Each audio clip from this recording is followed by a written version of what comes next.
అయోధ్య నగరాన్ని రఘువంశానికి చెందిన దశరథ మహారాజు పరిపాలించేవాడు. ఆయన పరిపాలనలో ప్రజలు అందరూ చాలా సంతోషంగా ఉండేవారు.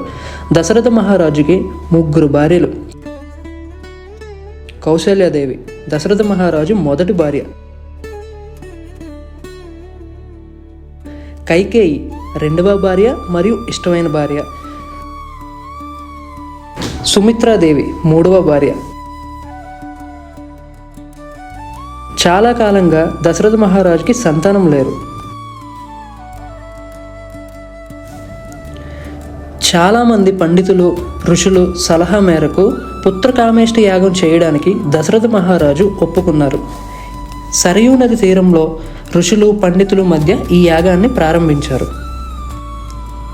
ఆ యాగానికి అగ్నిదేవుడు ప్రత్యక్షమై ఒక పాత్ర నిండా పాయసంతో వరం అందించారు.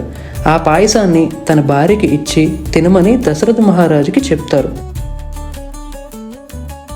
సాక్షాత్తు మహావిష్ణువు భూమిపై రావడానికి ఇది సహాయం చేస్తుంది అని అప్పుడు ఎవరికీ తెలియదు.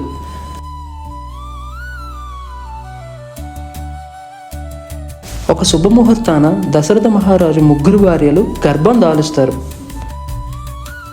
చైత్రమాసంలో 9వ రోజు పునర్వసు నక్షత్రంలో ఒక శుభముహూర్తంలో కౌశల్యమాతకు శ్రీరాముడు జన్మించారు. యువరాజుల జననంతో అయోధ్య నగరం మొత్తం సంబరాలతో నిండిపోయింది.